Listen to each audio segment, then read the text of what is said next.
why should the company do anything for free to play? Why should a company do anything for people that don't pay the bill? Here's the thing. Here's the thing, right? Can I come in here, like, really quick? Can I say something? Oh no, hold on, Dino's Dino, coming in, swinging in everybody. hot. Dino here. I just want to say one thing. Everybody who leaves feedback and stuff. Okay, so here's the weird part about it being in community management.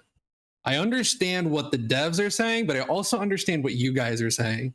So I see both stories and I get what's going on.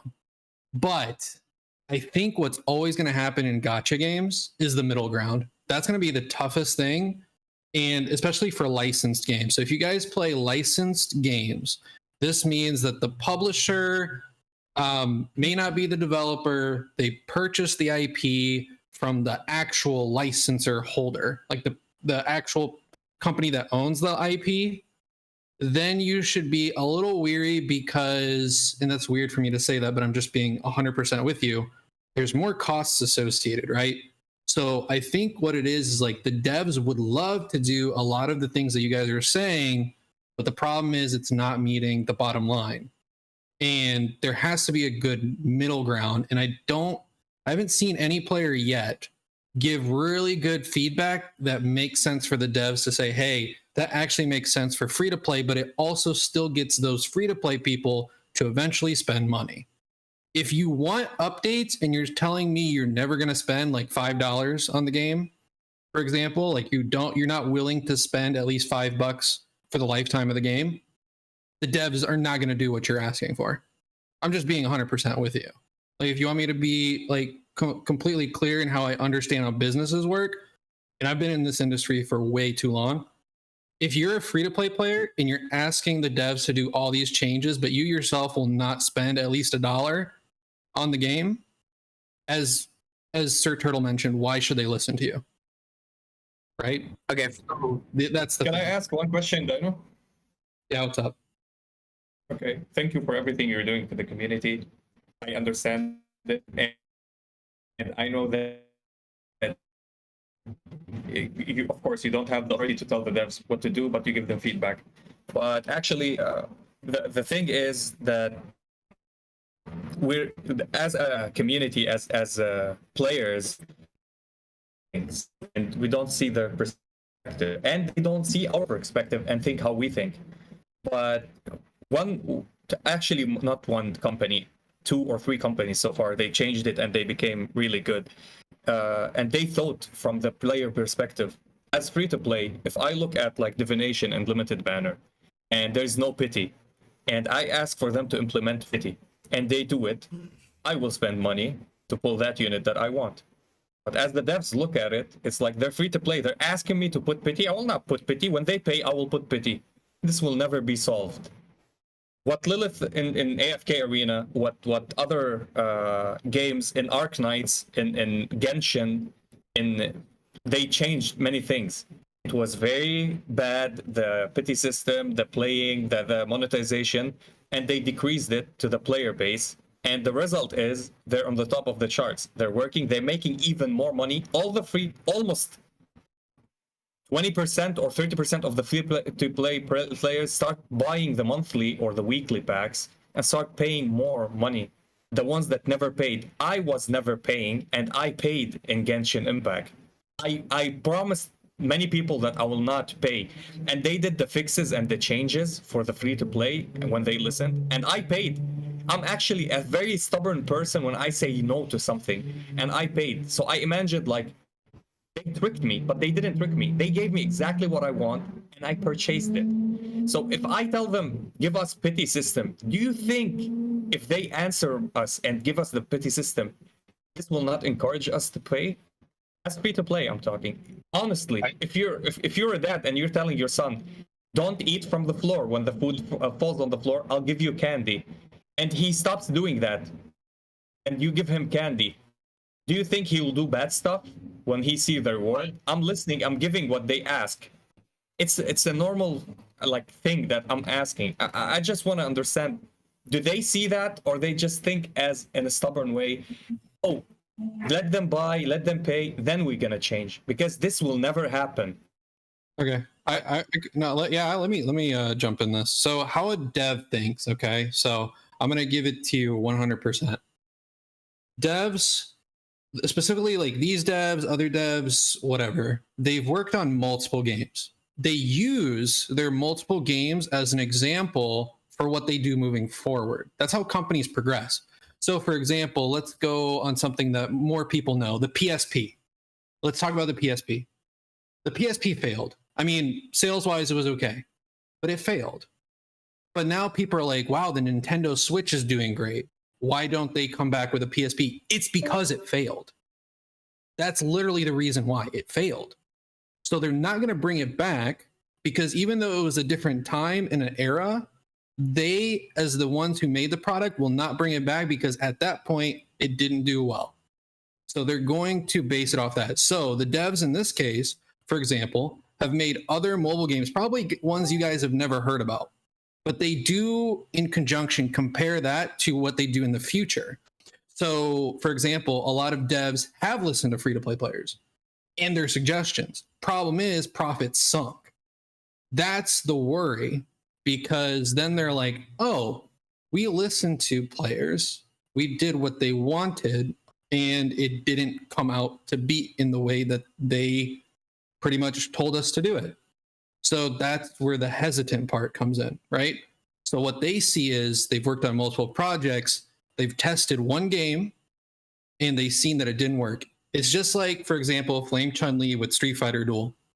I would argue that the devs probably made Flame Chun-Li $30 to see what limit would take for players to actually spend that.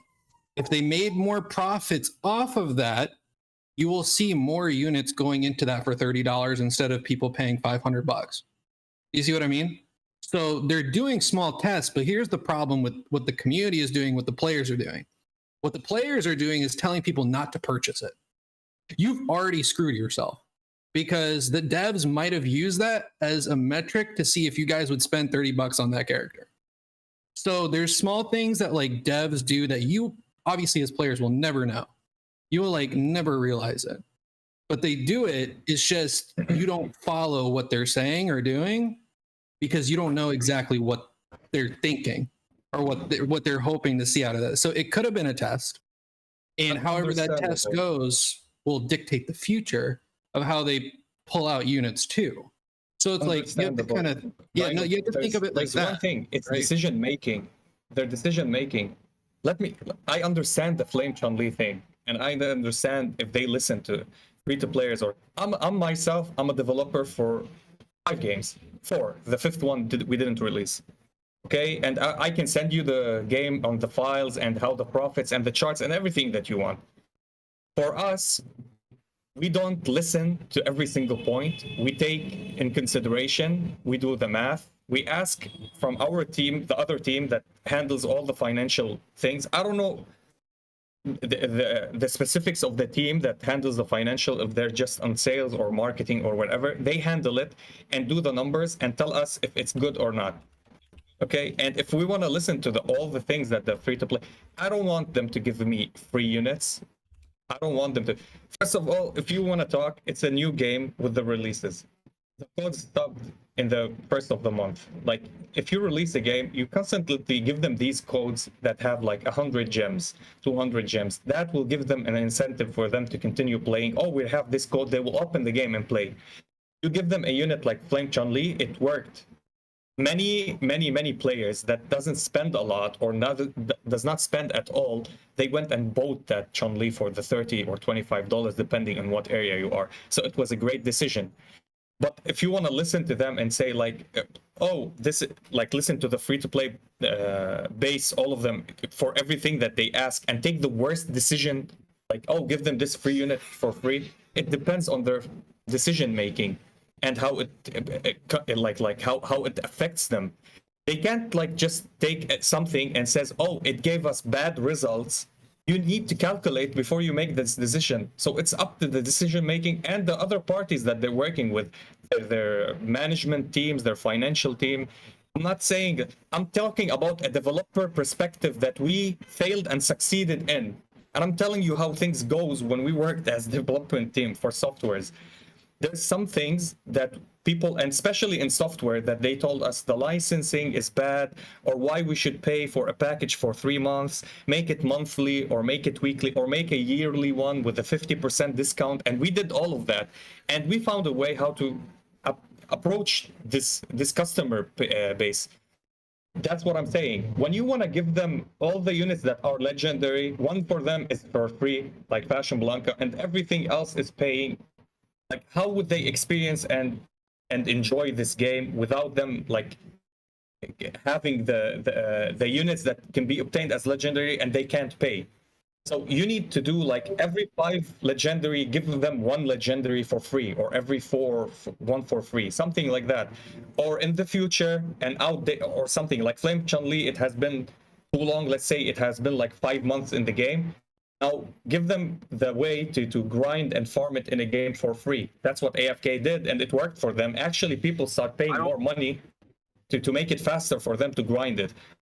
Other than that, at the end of the day, regardless of what game it is, regardless of what you're playing, it's a business on their side.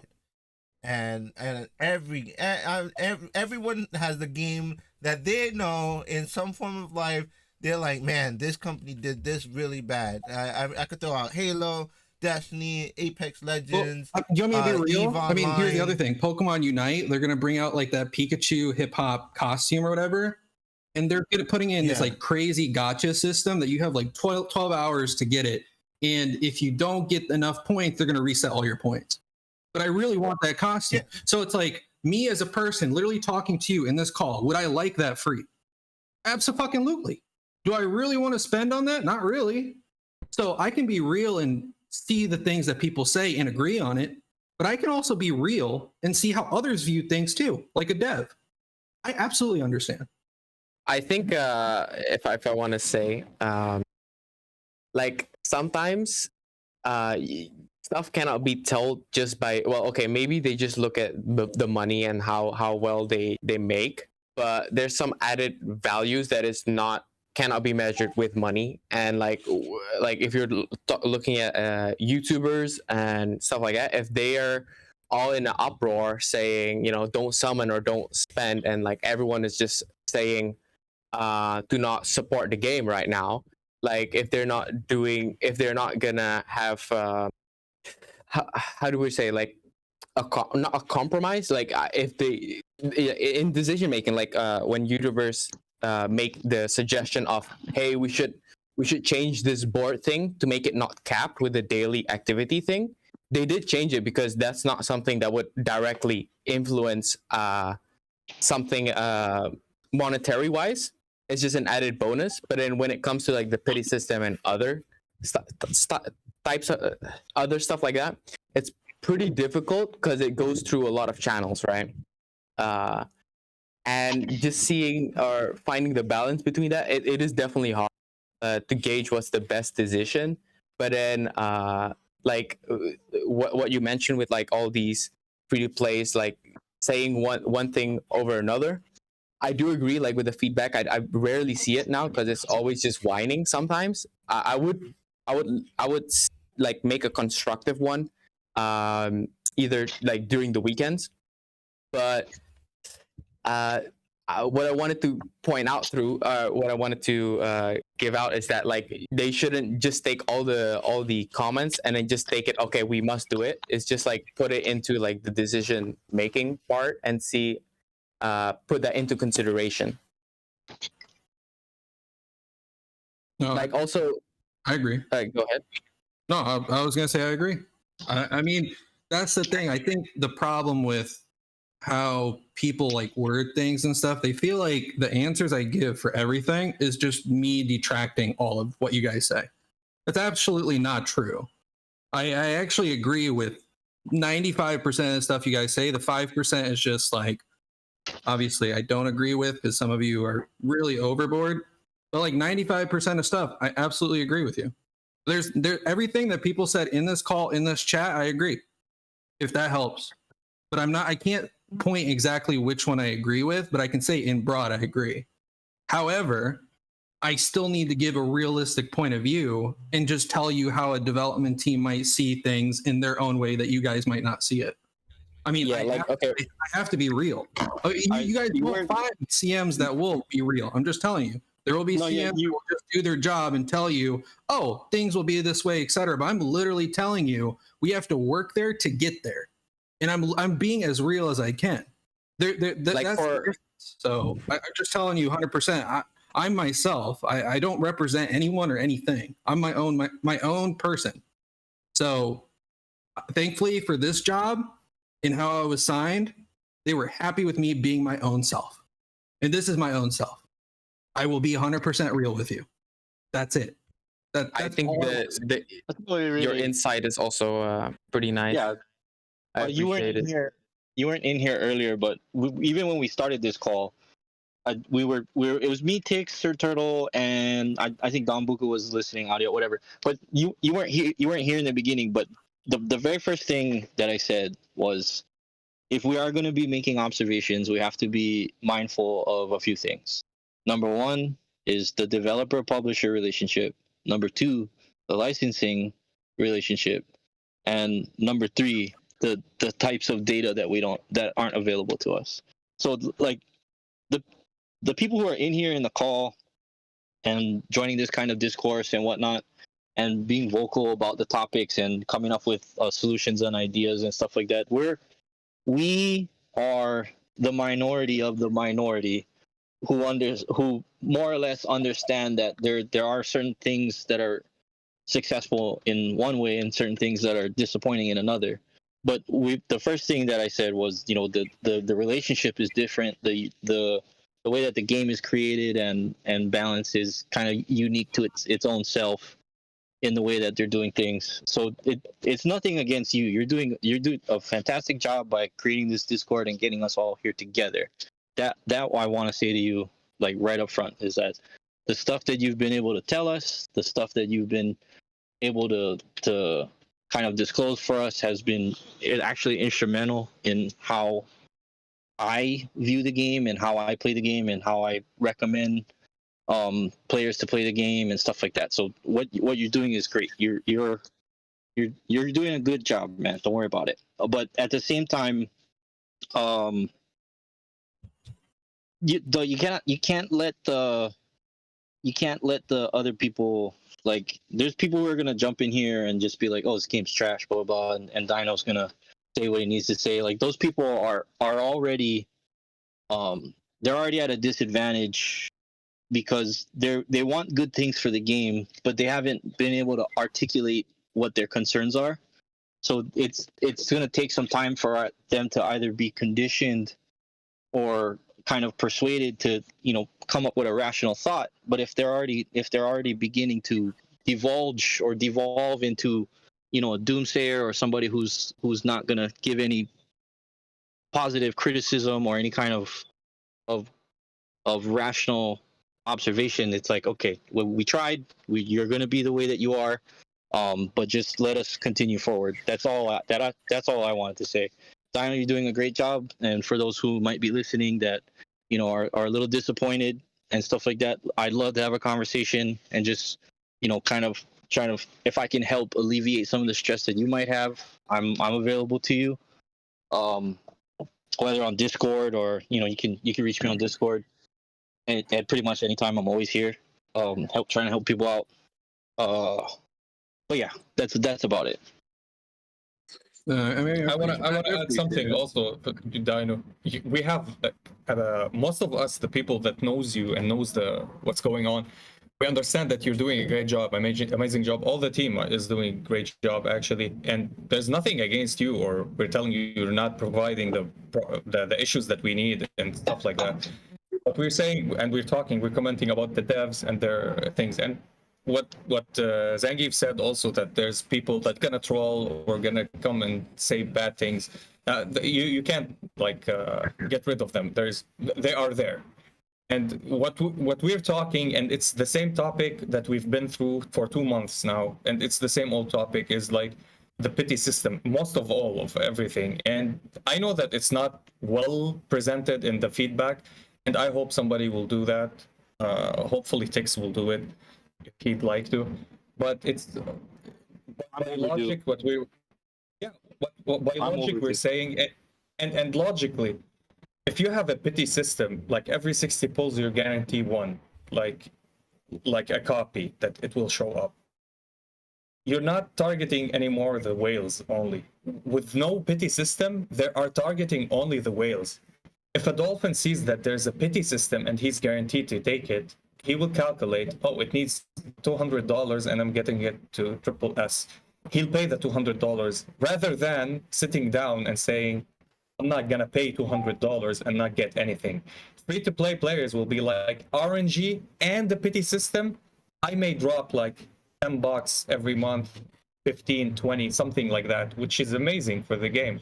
And it's better, and I'm talking business-wise, money-wise. I'm not talking anything about, oh, people love the game or hate it. I'm talking about satisfying the customer. Don't you think it's a logical thing, targeting everybody else? Or just keep no pity and target the whales, and only the whales that are gonna pay. After triple S, they're gonna stop. What do you think? Your thoughts? Well, he already said that he agreed with everything that we're saying. We've talked about these points many times. My bad. I was late to the No, it's fine. It's not. And Pika, you're one of the few that you bring up a lot of good points, and your work experience in app development is that I'm actually impressed and surprised that you were able to just that you're here with us, like having a YouTube creator, being able to have this open discussion with somebody like you. It's not something I get to do every day, so I appreciate. No, I'm just a normal person, bro. I'm just a normal person like you. I just edit videos. I guess what I want to ask this. Like, I think the way we're going about it and the questions we're asking is what needs to change. I guess the real question would be, is the game feedback, the upvotes and the game feedbacks the only avenue to push for pity from the player base? And if so, would a combined force of the community on, let's say, one feedback and it gets thousands of upvotes, would that then be enough ammunition for you to go to the developers say, hey, not at all. No, not at all. This also doesn't help. Even the feedback, if they read it or not, if it has upvotes or not. I'm asking Dino. I wanna shed light on something. You see YouTube now, not only YouTube, there's Twitch and other contents, but YouTube, the content creators of the game, such as respectable people, big people that are doing like Rokage, hazing, Painblade, they're saying something that we pay, we don't mind. But if there's no guarantee and the system is like that, we advise you people not to pay. And me specifically, he said like that, like, let me remember what Payne said. He said, me specifically, I'm going to continue on Evo Ryu. I'm not going to pay to have the new unit, which is Sagat, he's a big whale. The guy doesn't have problems with paying, but he sees that like, they're just like taking money for me that is not giving me what I want. It's like a ripoff, but not a ripoff. And many people are watching. There's 3K viewers on every video on Pain, hazing, Rokage. Rokage hits 10K viewers sometimes, and he's telling them, me personally, and they watch him religiously, I'm not paying for that. They will do what he does. Do you think people, like, if this will affect the game? Of course it will affect the game. Of course it will affect the game. So not only feedback. So if somebody like me watches what they say and I go make a feedback, hey, put pity system because it makes sense and we want to pull more and maybe we'll pay more, and it's also helpful for the game and for the developers, making more money and giving us at the same time what we need. It's very constructive, very, very good feedback and logical. It's not like, oh, give us free summons. What I was saying and what we were talking about as content creators is for us as content creators to give information for the people give us these, and we talked about it. I think this is maybe out of context, but give us like what unit is coming, the art of it, or some special testing video that they did, the devs, and they can give us, we showcase it, stuff like that. Also, people love that, and it will gain more attraction, means more money for the game. This is what I'm talking about. It's like they show us that they're caring. They're not just making the content, pushing it upon us with bugs or no bugs. I covered something really important, and I want to show you how the devs think. Even Ryu was bugged. His C1 doesn't work. And why they changed it the next day, after 5 hours, they changed it. It's because it's a merchandise that they're selling, which is not working, which it's, people called it a scam or something. I think it was a bug by their end, and they fixed it. Now, Akuma's event not working as intended, and the writing and description is not correct. Why would they give a fuck? They wouldn't, because it's an event. It's not a merchandise that people are buying. So they cannot change it. Nobody gives a damn about it, because your score will deplete by 50%, and everybody else, you'll still have the same rank, but less score. Who cares? But as merchandise, they fixed it because it's a backlash to them, and maybe they get sued. I don't know, because it's something you sell that doesn't meet the description. So this is what I think. I think there's things that they focus on, things that they don't focus on. And one of the things, and it's all about like giving the customer the satisfaction and gaining money. Okay, well, as we talk about the pity system, it's also giving the satisfaction and gaining money. And I think it's better way to gain money from all the criteria, from whales, dolphins, non-spenders to spend when you put pity in the game. I swear many times I didn't pay for things in games unless they improved the mechanic on obtaining something, and then I paid. And this is a real life experience that I'm telling. And I just want to know the thoughts of this. I want to say that, like, also how people are perceived, not how everyone else plays. If I wasn't where I am at as a free to play, I actually would spend for Flame Chun-Li. Like Don Buka also just spent for Flame Chun-Li. Like if like as a free to play player, and if I was free to play and not where I'm at, I actually would consider like spending for Flame Chun-Li, because $30 is quite reasonable. But just in the sense of like how the whole thing is perceived, and like, oh wait, if I pay $30 and then like and everyone else, like the content creators are leaving if someone's not, they're not being listened to, or like stuff that would, make my money in danger because I technically spend, then it plays into the decision making of a spender. Like if Pika's not making a YouTube videos for free to play players, like I think as a regular customer free to play player, I think he would also consider Flame Chun-Li. Yeah, 100%. 100%. This is the best deal that I can get from the game so far, which is Flame Chun-Li, and I've been fighting myself to pay or not to pay, but because I'm into this free-to-play zone, this is why it's holding me back. That's it. I may do another account and buy every single unit. I can afford them all, actually. Yeah, I think this puts a lot more emphasis on the game feedback channel again.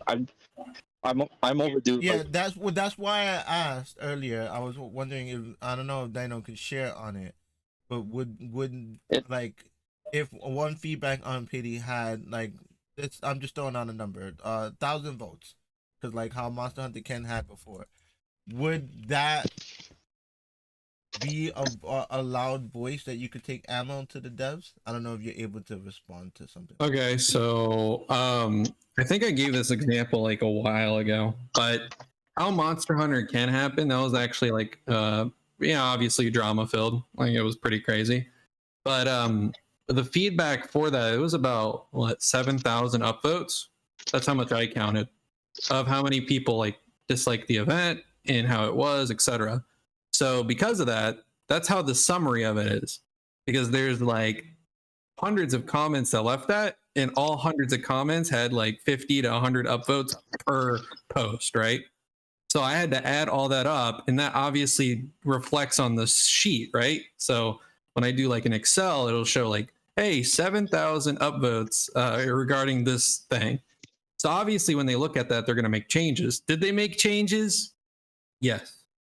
How they did it, the community is still like, what?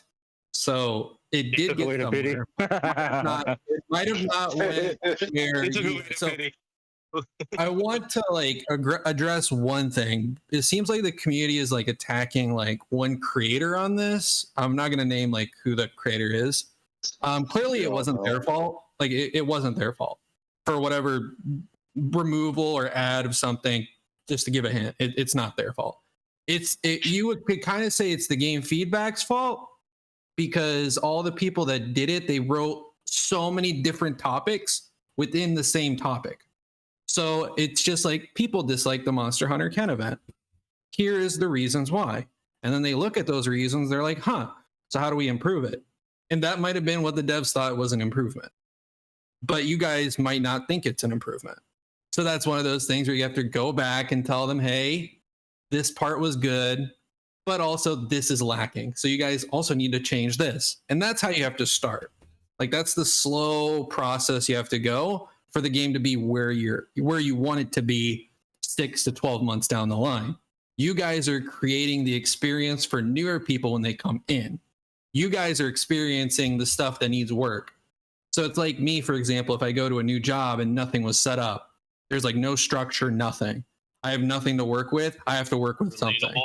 So, yeah, so you have to go through the trenches and do the dirty work, which you guys essentially are doing for future players that come in 7-8 months down the line. You guys are already doing that for them. So when they come in the game, they'll experience something and they'll be like, whoa, this is the best game ever. And to you, and you're like, actually, not really. That's how you guys might say it. So what you guys are, like the ground that you guys are making, you're doing that right now. But it's obviously going to be one of those things as time goes on, it has to be fixed. So for a small dev team to be able to do that instantly is not going to happen. Secondly, how reports are sent out, it's every Friday. Thirdly, how the devs read something, they may agree, but does the entire team of those devs agree? That's a different question that I can't answer you, because as I mentioned before, the devs are a completely different team. So when I submit reports, they're the ones that read it. How they decide stuff is up to them. We give them info like, hey, the community is talking about this. This is how many people agreed with them. This is how many upvotes it got. This is a really big topic. Do you want to do anything with it? And then they'll think about it. But if it's a constant week for week topic, which we do see that per week, that actually helps your guys' case a little bit more. It's something that goes on the report every week, every Friday. So it's not like I report one thing and it just stops. Every Friday, so after I submit my report on Friday, any comments from Saturday up until Thursday, up until Friday of that next Friday day, those are all in the Excel sheet. So if you, for example, put in feedback this Saturday, I will have that feedback added next Friday. Because I can't do that instantly because I'm a one-man team. And then also it's supposed to be weekly. That's always been like a CM thing. It's a weekly report. It's not daily.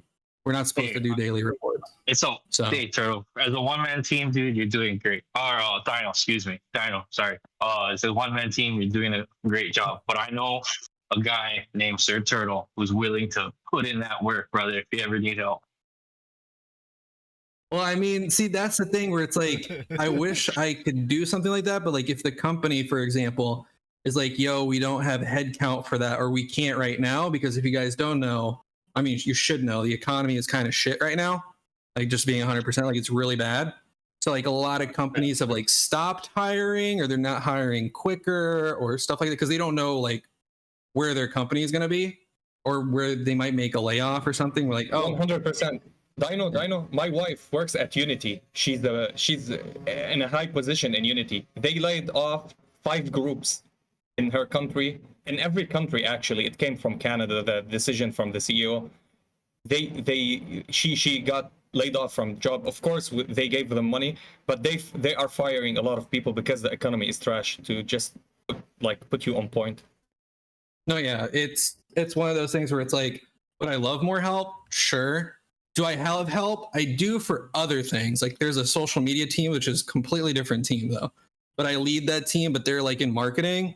My role falls on product.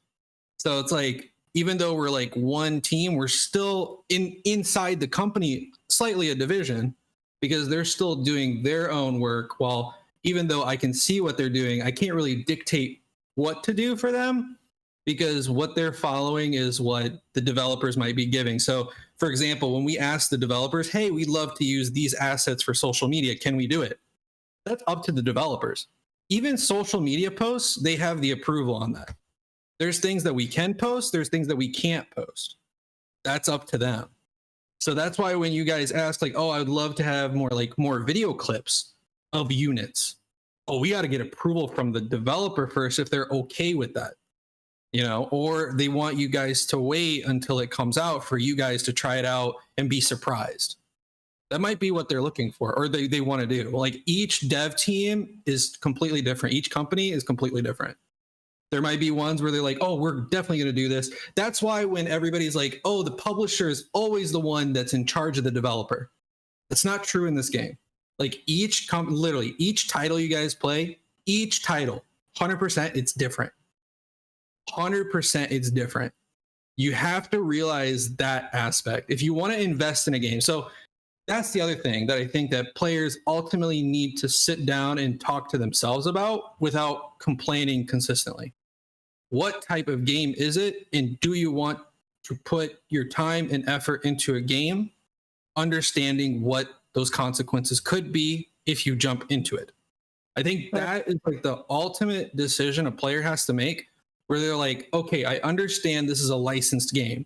Because it's a licensed game, my past experience with a licensed game meant that that game might be 6 months, it might be 12 months, it might actually be 5 years, but there will be an end date. You know, there will be an end date. So understanding that a licensed game has an end date, and it's not like a super long one, because right now the only licensed game, and this is the only one that actually has a successful right now, is Dokkan. That's the only successful licensed game that has been around for more than 5 years. That's the only licensed. That's the term, licensed. That means Bandai Namco is running it, but they don't own the IP. The owner of the IP is a completely different company, and they have to obviously pay server costs, and they have to pay all that. But what's making the game successful? It's the IP, it's people playing, it's people spending.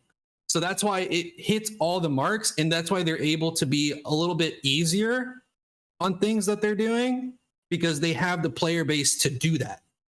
They can make those risks. They can make those changes. Street Fighter Duel is interesting. It's not at the level of Dragon Ball. You would think that Street Fighter is as big as Dragon Ball. Actually, guys, Dragon Ball makes way more cash than Street Fighter, and it's actually a way bigger IP. Anime and manga is a different beast. Like it's absolutely different. Street Fighter is a game. Like it's like you have a Dragon Ball is an anime that spans over 20 years, so it's like, oh yeah, it's different. There's so much different mixed media for Dragon Ball. Like there are Dragon Ball games that capture that market. There are not Street Fighter movies, animes, TV shows, clothing that is actually worth taking seriously. Like the difference between those two IPs is night and day. 100%. So I mean, then, and here's the other thing: some people will be like, "Well, what about like games like World of Warcraft, RuneScape?" And again, this brings back that topic. One company owns everything. They own everything. They own the IP. They own how they do stuff, how they operate the games, all that. They own it all. Means less costs, which means more free-to-play friendly. Because if you think about it, that's what it is. It's more free-to-play friendly because they don't have to put it on the consumer as much, because on this point they do rely on the consumer to help them out to keep the game running. See where that's that line. That's why RuneScape, for example, has been out for 20 plus years. I still play that game, but I understand why they're successful. It's because they do have a membership thing, which people do pay. It's like $5. Well, not anymore $5, but it's like $10 a month. And then on top of that, you can still be free. You don't have to pay anything, but they still make a good majority from memberships. And they still have they own that IP too. They own the IP. RuneScape owns everything that RuneScape is. Like Yeah, Street so Fighter they don't Duel have and to worry. Crunchyroll, like Crunchyroll doesn't own everything that Street Fighter Duel is. Right, and that's A plus too, because now when you think about it, Street Fighter Duel, you have one company involved, which is Crunchyroll Games. Second one is A plus. Thirdly is the devs, Topjoy. Fourthly, it's Capcom. So you have four different companies, right? All Four different companies involved. There's a difference now. Here is somebody brought this up, and I think it was a good thing, and they privately told me this, but I want to talk about it here. But they brought up Street Fighter 6, and there was like a credits scene that showed how many companies worked on the title, right? What people don't understand why it's different from that to this, it's because Capcom owns the entire game. Like Capcom literally is owning that entire game, its IP and how it's run. So they're able to say, hey, I'm going to go to this company, X company. I'm going to take one from their credits, Keyword Studios. I'm going to go to them and get them to translate this game, get them to do this. That's the power they have to be able to do that. Obviously, do they have to pay for that? Sure, there's a fee on every company they work on. But what Capcom has an advantage here is that they don't have to pay a fee for an IP that they own. Like, no, like I was at Sega, for example, and we had IPs that we owned, no costs whatsoever. And the cost to have an IP is ridiculous. I wish I could say the amount, but even then, I think it's tied because a lot of the companies are going the same, so I can't say the amount. But the IP alone, outside of server costs, outside of all that, is ridiculous. It's actually a ridiculous amount. And when I learned that, I was like, holy cow. Like, no wonder. I kind of wish that like a community manager could come out and say it, but like the only way a community manager will come out and say it is when they retire. By that time, we're all going to be old. You know what I mean? So like just being real. Like just being realistic, because it's like if a community manager were to say the costs, more than likely they'd be fired because you can't give out that information. But it's actually quite a lot. Like the license for a specific IP, as well as the associated costs for the game of the IP, is ridiculous. Like you have all these different costs, and it's always going to back on the consumer because the company is going to be like, all right, I need to make money. Like I got to get this money back, plus I need to make profit off of it. So not only do they want you to help with the costs, they also want you to make profit for them. So you have more costs associated, which is exactly why the devs might be going the routes they do for games like this, for example. They don't want it to fail for the publisher because they know that the publisher paid a lot to make this game running, and it also helps the devs because they also get some money from it. But that's why they do things the way they do. And even if we as the publisher say, hey guys, you can change some stuff, they're still afraid. They don't want to ruin it because if something is ruined and all that, it's obviously going to look bad for everybody involved, because then they're going to be like, oh, now it's the devs were wrong. Oh, it's the publisher wrong. Then the relationship gets cut. And then the game is gone. And then you guys will never play Street Fighter Duel. And you guys would never understand why it shut down. That's the reality of game industry that I don't think people realize. Because like Hazing, for example, made an awesome video. He made a video like, let's push on Crunchyroll and A+. Like, I think they can do something about some of these stuff. Like, at the end of the day, I know they don't have control, etc., but they still have power to say something. I wish we can say some specific stuff. If we were to come to the approach of like what Hazing did, we would lose the license. That's for any, by the way, guys, that's for any company, especially if you work with Japanese IP. You lose the license. So what happens when you lose the license? That means your game is gone. No matter how well it did too. So let's say the game made, I don't know, $50 million. Let's just say that. But the developer and publisher has like a shitty relationship with each other. They can shut down the game. No problem, because the developer is going to be like, you know what? I don't want to work with you anymore because you don't trust what we do. If you don't trust what we do, and this is our game, we're the experts, you're not, we don't have to do this anymore. We can cut this deal. You keep your money, we keep ours, and say bye. But what does that, as me as a community person, want? I want people to play the game. But if the game shuts down, like, what does all this mean, right? But I'm just giving you guys like a realistic point of view, how it looks like in the game industry. Literally what it looks like. I'm not telling you word for word what's happening in Street Fighter Duel specifically because I can't do that. But from past experience and companies I've worked with, it's very similar. Trust me. It's just Japanese IP. For whatever reason, the cultures, how they look at stuff, etc. The way they view community and the way that they act upon it is so different than some of the other games you guys might be experiencing. Where to them it's like, whoa, etc. Like RuneScape, for example, they do polls in the game, which I think is an amazing feature. Literally, people can poll skills, things like that. If it doesn't get enough people that are interested, it gets scrapped. The dev team literally scraps it. But to get to that level, it's like we need to own the development team. We don't own the development team. That's the other thing. Like in this case, we don't own Street Fighter Duel devs. They're a completely different team. They're the ones that's ultimately in charge of how the game is run. 100%, not the publisher. So in that aspect, that's where like people don't understand fully publisher and developer. And that's why when you go like on Gotcha Gaming or you hear YouTubers talk about it, 99% of them have no clue what they're talking about. I'm telling you this, that 1% is people like Hazink, because Hazink totally gets it, because me and him have conversations privately and he's totally understanding what's going on. But that's what I'm trying to get to some of you guys, because that's ultimately how the industry is. Like it's no other way. I don't know who was the person to like. You don't need to tell us, brother. We've all the people in this call right now are just all the usual suspects. It's usually the people who come in, like the people who come in after things. That I don't know how to get that message across to them. I mean, it seems like every week we have this conversation about developer and publisher and license. We literally do. It's going to be an ongoing topic. I know, but you're good. No. Like I get that. That's what I was just trying to say. It's like, you're good. So I just to alleviate what you might be experiencing is just like we get us in here. We get it.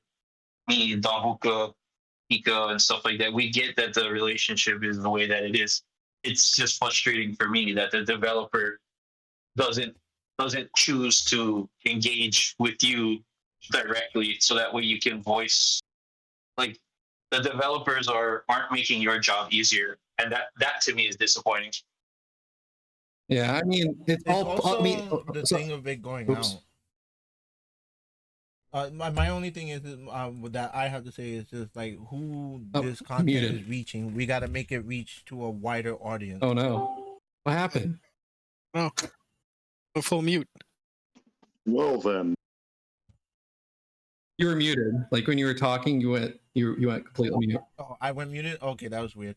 What I was saying is that what we have to do in our power is to get it to a wider outlook. So I've been trying to get Hazing into the podcast, but the timing and family and stuff like that, he hasn't had opportunity to come in. But like to get these words out, we have to have a wider reach, and that is what my goal is. That's why I do this, to try to spread the word out to everybody so that people can know and be aware. Because like I said, if everyone knew what Dino was saying, the whole thing would be a little bit different in the outlook of like people's complaints and stuff like that. Yeah, I mean, all I want to say on that is like the information I give to you guys, it's not to like discourage you or try to discourage you. I just want to tell you this because it seems like people always say, I want answers. So I'm giving you answers. Now, if you like that, that's completely different. Or if you're not trusting those, I question you because I've worked in the industry. So I'm not lying to you. Like that's the other thing. I'm not lying to you. So until you figure that part out, then you have to come to the realization of, okay, now I understand what's going on. Because now somebody who actually works in the industry actually said something. So what do I do with that? Now it's up to you as a consumer, whether you're ready to face any consequences if something were to happen in the future for anything you do, and to be 100% aware of that. That's all I'm saying. So I don't know, like for example, there was like a game that I found, I think Square Enix has it. It's like a horse game or something. It's been out since like 2005, 2006. The reason why that game exists and people actually spend money on it, but it's not like crazy amounts, but it's it's making enough for them to make profit and keep the game going. So that game's been going for a very long time. The reason why that works is because Square Enix didn't have to pay an IP for horses. Horses is like Pony Friends? yes, that one. Yes, that game. That game. Pony They don't have Friends, to pay Pony anything. Friends. Yes, like come on. Like I don't know if anyone's even heard of that game, but I'm telling you That guys, game prints money. it's not even like a huge known game. But the reason why it's up for so long, it's literally like I don't even know. It's in the double digits for years. It's because it makes money, and that they don't have to pay IP. They don't have to pay the IP on it or nothing. Like the money that it makes, it's like for example, the game can make $50,000. But if you don't have to pay the IP for it, that's $50,000 profit. If for whatever reason a game IP costed $100,000 a month, just hypothetically saying this, if a game IP to keep the IP running costed $100,000 a month, you need to have enough revenue to make that $100,000 plus more. So a game dev or a publisher would probably want $140,000 at minimum, as opposed to the horse game that might just want $40,000. You see what I mean? That's what you guys have to like do research on. So now when you understand like publisher and developer, this is like a future look as to like things you should expect. Or like when you get into something, like understand like what's going to happen to like whatever you're doing. So Can I say something? yeah, of course. So I'm not as experienced in the in the weeds of the game development industry, but I am fairly versed in business. I've seen, so like a lot of times a show will get pulled off the air and it's a wildly popular show and it's been canceled and everyone freaks out and nobody understands because it has great ratings and everyone loves it and nobody has a problem with it. Why would you cancel it?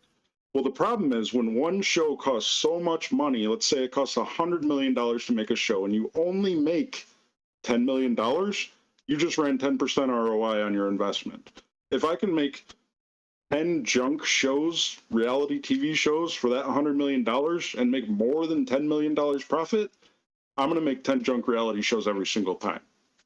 Does that kind of make the conversation make a little more sense? Yeah. I mean, for me, it does. I just hope that people are kind of understanding that. It's kind of like Netflix, for example. I mean, we can get to like more information, but Netflix has to pay an IP cost for every show they have on the thing, but it's not a set cost. It's a company that sets those costs. So, for example, Pokemon is on Netflix, but there's only one season of it. Do you know why the others probably isn't? Probably because of the money that like the Pokemon company in Japan is asking for. They're probably like, oh, yeah, you're going to have to pay this amount for every single season. And they have to do that, and they have to see that people are subscribing to Netflix because of that. If they're not subscribing to Netflix because of Pokemon, they will take off the seasons or any other show that you guys are watching, because then to you guys are like, but wait, this show in specific did really well. It did better than this one. So why is the lesser known show still on Netflix, but the one that does really well, like, you know, what he said, it's like the reason why is the costs that the companies associate their IP with. So all those companies are different. Like every single company is different. They can price an IP at 200,000. They can price an IP at 700,000. You guys will never know that. That's something like in the ground that you'll never know. It's not a base price. It's either this IP is 700K or this IP is 2K. That's probably why. Yeah. So that was what I was going to say. So the what we have to work on is this license is either 200K or 700K. Got it. Well, yeah, the cost is huge. I'm just saying. I'm trying to, yeah. Comic relief. Sorry, it feels a little tense in here. I'm kind of at work, kind of listening, kind of working at the same time, but just trying to relieve some of the tension. I get it. I get where you're going with it. So one thing, I understand what you're saying, and you guys license is expensive, so there's bottom lines everywhere that need to be met, which is completely fine. But it just makes me wonder why the game continually takes away aspects of you like willing to give the game money, right? So that's why I keep touching back to those like poison packs, because like when you're going through and whatnot, you get offered like a range from like, you know, it starts at like $1 and then it goes all the way up to like, you know, your $100. But as you progress in the game, all of those cheaper options completely disappear. And like, it's not going to make me want to spend the higher price. I just, in that regard, I just don't spend anymore, because the game doesn't give me an option to comfortably spend in the range that I would want to spend in. Right? So like I was just saying, I hit level 130 and it popped up going, "Hey, congratulations. Here's a thing." The only option it gave me was $135 Canadian. I just clicked that off. So like even if I'm in a position where like I know like this is a gotcha game and whatever, it's like I'm just burning my money, like if I'm choosing to. But the thing is, the game is like not even giving me options anymore of like things I would comfortably be willing to spend on. Right. That's why I'm hoping people give that type of feedback. I think that right there is great feedback. I wish players would do that. Like more players like you would do that, but they don't do that. They go with like the broad, like, okay, this is it. We need this done. Where in reality, it's like slowly but surely we need to introduce things that a developer will say, all right, that sounds reasonable. Like you have to hit that mark. Like special summon tickets, for example. I kind of wish more people talked about the amount that you're purchasing from the general store, like 3 tickets a day. I kind of wish somebody would be like, let's be reasonable with a dev. Let's say we need 6 tickets a day instead of 3 or 5 tickets. And push on those envelopes a little bit, but we don't get those feedback. We just get like broad ones, which is the problematic one where people are like, oh, I want this done. I have no reason. This game is not like this game, etc. It's like, okay, like you've already hit that spark where it's like a dev has clearly seen your comment and has seen other people who have the same comments like you, but you're not bringing anything new for them to actually think about, and for them to be like, okay, I can still make money even if I change this. I think that's the thing where it's like there needs to be like more in-depth thinking and approaches to stuff, and kind of put yourself in the shoe of a dev, but also put yourself in the shoe of a free-to-play player and somebody who's spending. You have to put yourself in the shoe of everyone for the devs to do what you all want as a whole. So like until we get to that point, which I think slowly we are, because there is like some really specific stuff that people have been putting in game feedback, which is starting to actually be looked into, talked about, fixed, etc., which is great. We need to start doing that for the things that involves monetary stuff, like monetization, but you have to do it in a reasonable way that they can still see like, oh, we can still make a pretty good amount from that if we listen to this, but it can't be something completely unrealistic. Like I can tell you all easily, oh, special summon, let's remove special summon tickets. I can easily just say that, even though it's not. Don't take my word for that. I'm just giving you guys something like as a free-to-play would say. It's like, we get that. That's common sense. Like me personally, I'm not a fan of it. Like if you want me to say as a person playing this game, I'm not a fan of it, me personally. But like you're saying something that like so many others have said, that it's kind of like it's like you're beating down a bush that just is not gonna budge. So you have to take another angle or another way of doing it that's more reasonable, or for a dev to actually start doing a change. Like that's what you guys got to get to doing. We haven't hit that mark yet, but there has been some that's really good so far. I just think the way that it's being handled right now from the players, it's just really broad right now, and it's like really attack related. Like the devs, it almost looks like like the devs are being attacked. That's why when I tell you guys, like when in-game feedback, I send word for word what you say. And that's why I wrote a rule that said you have to be respectful in the thing, or I'm not sending your feedback. Because what's going to happen is, let's say you said, oh, fuck the devs. Let's just say you said that. in your comment, and whatever reason, 40 people upvoted it and agreed with your comment because you wrote that, but you wrote other stuff too. I send that to a dev. Do you really think they're going to be encouraged to see that? Like, honestly, because I will send it word for word what you wrote. Do you really think that's going to encourage them to do something? Absolutely not. I wouldn't. If you disrespect me or disrespect my game, I mean, I'm not a dev, so I just want to be 100% here. If you do that and you disrespect me, why should I treat you well? Absolutely not. Hey, You could be a let's troll. all work together and make this sweet game that everyone. Oh, and they hate us. Right. Absolutely. Yeah, dude, Dino, you're a poopy head, dude. Why you do? Hey, I had 5 people say I own this game for whatever reason. 5 different people. Oh, there are. Oh, 5 people? What? 5 people said that? What's going to be true? I thought it was at least 10 people that said that. It has to be 20 upvotes. 20 upvotes. Show me 20 people, and then I might consider it to be fact. Dino, You're not the owner. Dino, send me the good feedback, and I'll copy the homework and make it look like it's mine, and I'll post it in that game feedback like every other week, dude. Just send me the good ones, and let me just regurgitate it and set up my Discord bot.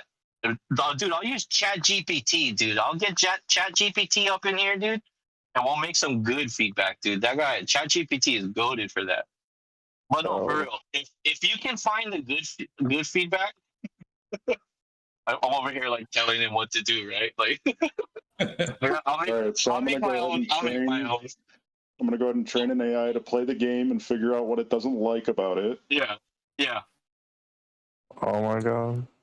I was listening to NPR, and they were talking about ChatGPT, and I was like, ChatGPT, why do people hate flying on airplanes? And it nailed it word for word. It's like, it's expensive, uncomfortable, and COVID really puts a lot.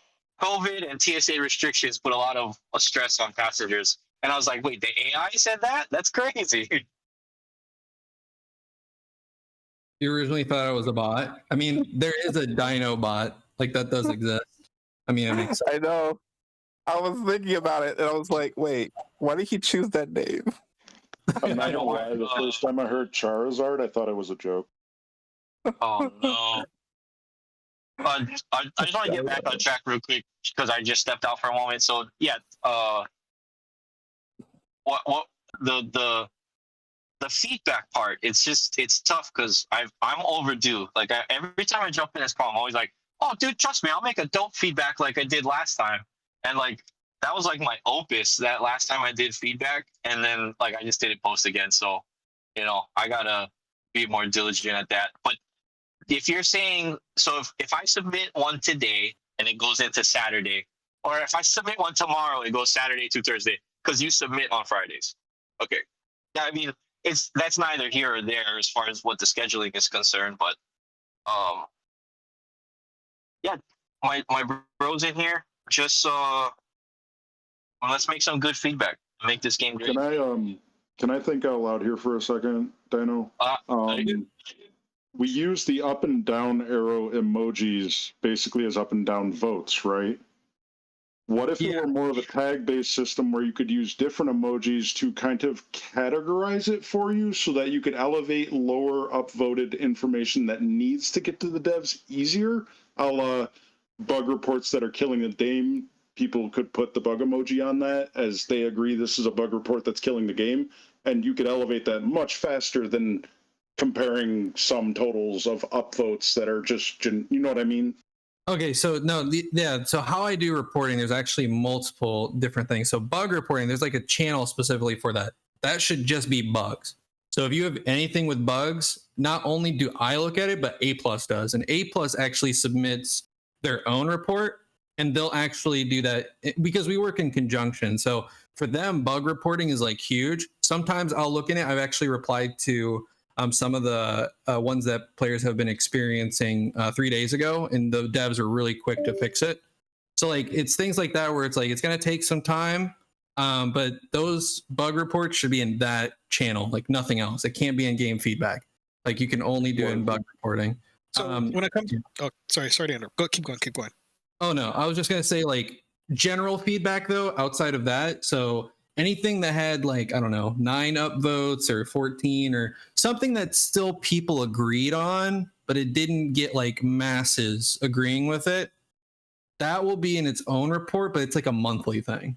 That's only because if there's people that are really don't agreeing with that, but they check this section, right? So everybody's upvoting. So for example, Flake, one of his recent ones I see, maybe I didn't update Discord, but it shows 23 as of yesterday.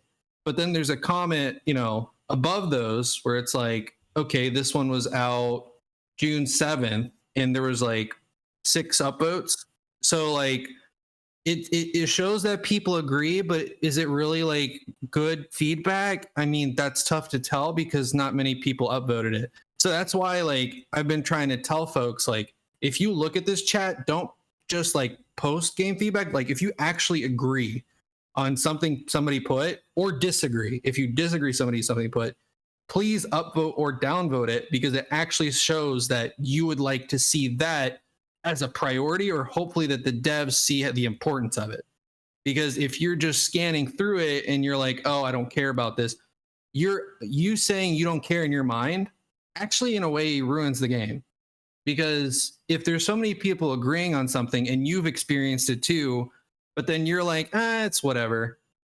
In a way, you're kind of, I mean, I'm not saying you're the problem, but you should really support the post if you truly believe it.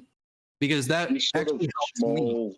It helps me out. Small changes can really erode a game where like tiny little voices are like, let's do this because it'll make the game better, and then the majority is just kind of going along with it, and then 8 months later everyone's looking around like, this is garbage, what the hell happened?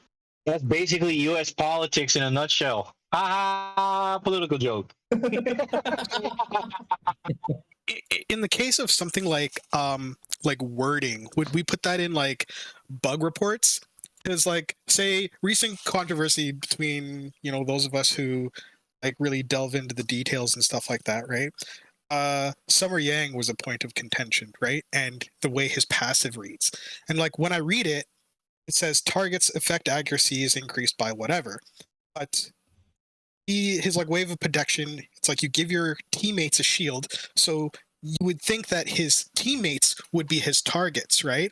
So then you read this and you go, okay, well then this should apply to my teammates. But when you in practice, that's actually not the case at all. It only applies to like him specifically. So Is that something we would put into bug reporting or whatnot to try to see get corrected? Because a lot of times there's so many things where wording is so difficult to try to understand versus the way a character works. No, yeah, let me answer this really. Me and Bookish and Painblade and other players and Buka, Don Buka. It took us almost 24 hours of non-sleep, continuous testing. Yeah, it was quite strenuous to figure out exactly and I told them my point because I was trying something and it didn't work, and I had to reset my tree, which has cost 300 diamonds for every one of them, every node. I had to reset it multiple times. I lost time, I lost currency, I lost progress. I even took a day off of my real job just to do that. And we had a long discussion, me and Painblade, we almost had an argument because of this. Yeah, in the end, we discovered that it was lazy description from the devs and lazy writing. So let me actually answer a few things. So I watched Painblade's video specifically on that. But one thing I really so Painblade, he's a nice guy. Like this is not me saying what he says and does. I discredit him. Yeah, he is. He's one of those people who does. He's one of those people who does mention Crunchyroll as the issue for that. And I've constantly not even just told him, but I've told others it's not Crunchyroll. As mentioned, the devs are the ones translating it. And if you guys understood where the devs are coming from, right? It's the devs' team that's doing that. So whoever their translator might be or how they're working on stuff, that's the devs. That's not us. Like we don't touch that. Actually, we don't. Like we have no process within our team of localization in that front. Like that's not us. Like that 100%. We don't deal with that. So what you're asking for would be better in game feedback. because that's like how do I say? That's a tricky topic because what if we were to consistently? Oh man, see, this is what's how we word it is really important to a dev. It's kind of like us saying you're not good at your job when we're really not saying that because people enjoy the game, right? Yeah, so we're you just don't want to asking get for to a clear, that proper description of what we're reading. Right. No, I get that. No, Matching to what's actually happening in game. But Dino, is it bad if we tell the devs you're not good at explaining in other language for the customer because they don't understand and they're using it and think that it's bugged or not working? This is bad impact for them if I'm a consumer and I think that their product is not working and I go about it and it's not working, they did the mistake and they don't know how to do the characters or the games. Or if somebody like the companies A+ Crunchyroll tell them, hey, your description and your translation is not on point, you need to work more on that or hire some other people. I mean, the translator, which I know, which we used actually as dev teams, we got college students to translate and we didn't pay them that much and they were so happy to help us with that. It's not, it really doesn't cost anything for translation. Okay, So well, I want to understand what is hold on. No, I was going to say this. So, for example, if we were to say that, that would be on grounds for license termination. Because like what you said, right, we're pretty much insinuating that they need more headcount and we're kind of telling them how to run their development business, which is not what we can do or should be doing because it's disrespectful. So like, okay, I understand you, but what's the approach? So the approach would be like game feedback, because I would put in a thing. I'll be like, oh, this is what the players are saying. This is not what I'm saying. You read it and you guys decide which. Yeah, we can't. You should have said. Are we recording, Turtle? Yeah, okay, I'll tell you after that. Let me hold that thought. Remind me, please. Okay. Yeah, I was just gonna say like that's how it is. Like how we approach it is a partnership, right? Like you don't, for example, like you shouldn't go to like we're gonna talk in YouTuber terms. You shouldn't go to Painblade and say, hey, this is how you should do your video. It sucks. Exactly. But but it's getting results, and so you know what I mean. Like it's not okay. So the way that we have to do it is different. It's not a bug report. I can see why it is a bug because there is a mistake. That's why I like the question because it's that's why I'm asking where should we put that? Yeah, game feedback, because that's one of those where I can just casually put it in with all the other feedbacks players give per week, so it doesn't look like I'm criticizing them, but it's more like the players are just saying they want to get clarified. So something I understand what Dino is saying. Buka, what Dino is saying, he knows and he understands us and he approves of what we're saying, but he can't go and tell the company Crunchyroll A+ whatever to tell them because that will make a conflict between the developer. No. Hold on. Let me insert. Not Crunchyroll A+. That's the other thing. So Crunchyroll A+, we understand. So the companies understand what you're saying, but yeah, that's what I said. No, you said Crunchyroll. You're saying like me, for example. I'm telling Crunchyroll your issues. I'm not. Actually, I'm not. No, not that. That's not what I mean. Okay. Got it. You, Dino, do you go and contact the devs directly, or you contact somebody else and they contact the devs? We talk to the devs directly. Yep. You talk to the devs. Okay, so you can't directly go and tell the devs this. You need to change it. You need to tell them a feedback that the player base upvoted this. They are saying this. So what do you think you need to do? That's what you need to do. Yeah. So at that point, I kind of did my job, and it's up to the developers whether to listen or not. Yeah, I mean, that's 100%. Like to be 100% with you. Yeah. Like me, when I see a video on YouTube like Painblade, we talked, me and him, we clarified, we solved all the issues. And I see him doing something wrong. I go and talk to him personally. I say in my video, I shed light on the problem without mentioning him or referring to him or whatever. I say like, there's people in my community asking me questions about this, and this is how I answered on my perspective and my testing. Because Painblade, and we solved this, me and him and Hazing, he looked at a video in the comments and saw something, replied to it, and it made a problem because it's like you don't need to do that. You can do your own thing. And you're saying that the same issue with the devs. We can't go and tell them as you can't tell them, hey, fix that issue. It's a problem. This is what I noticed. You have to give them what the player base is thinking and what they said, and tell them this is what the player base is saying. Your thoughts, or do you need to change it because it's upvoted and many people are looking at it. So you take the responsibility off of you, or the wording that it's coming from you, it's coming from the player base, and it's completely understandable. Right. Yeah. So everything that I submit, like I don't, for example, like I take word for word what people say. So I don't edit words. Like how you type stuff, if you added like 4 periods randomly, I include the 4 periods because Okay. that's what you wrote. So like I put word for word, even numbers, whatever you do, all of that gets copy and pasted to an Excel. I do have Can you do it in plain text? That's a serious question. Wait, what do you mean exactly? Are you copying, pasting in plain text? Should I continue to bold and italicize my feedback, or will it not matter? Oh, that doesn't matter because it's all just going to be on an Excel and it's like in rows. So like, for example, it'll say like, it'll show your feedback. So it's going to say player feedback and it's going to be like topic and then whatever your reason was. And then that's going to have its own cell in the Excel. On the left-hand side. So on the left-hand side, I kind of summarize that, but I also put the context there in case the devs, for whatever reason, don't understand what you said.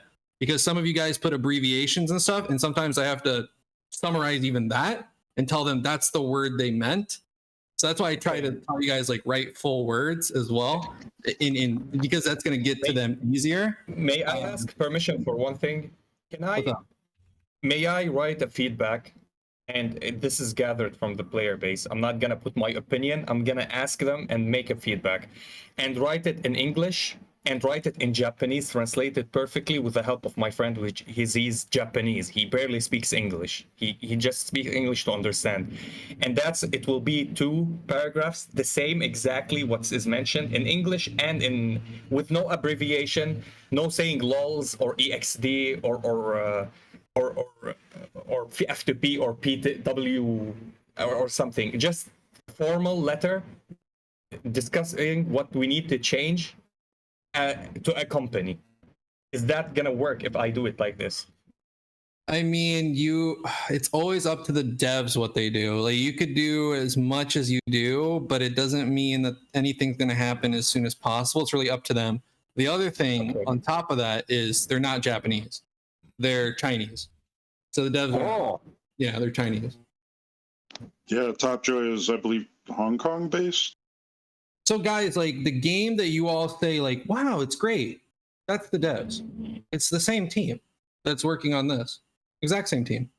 Oh man, this game gives me high blood pressure, Dino.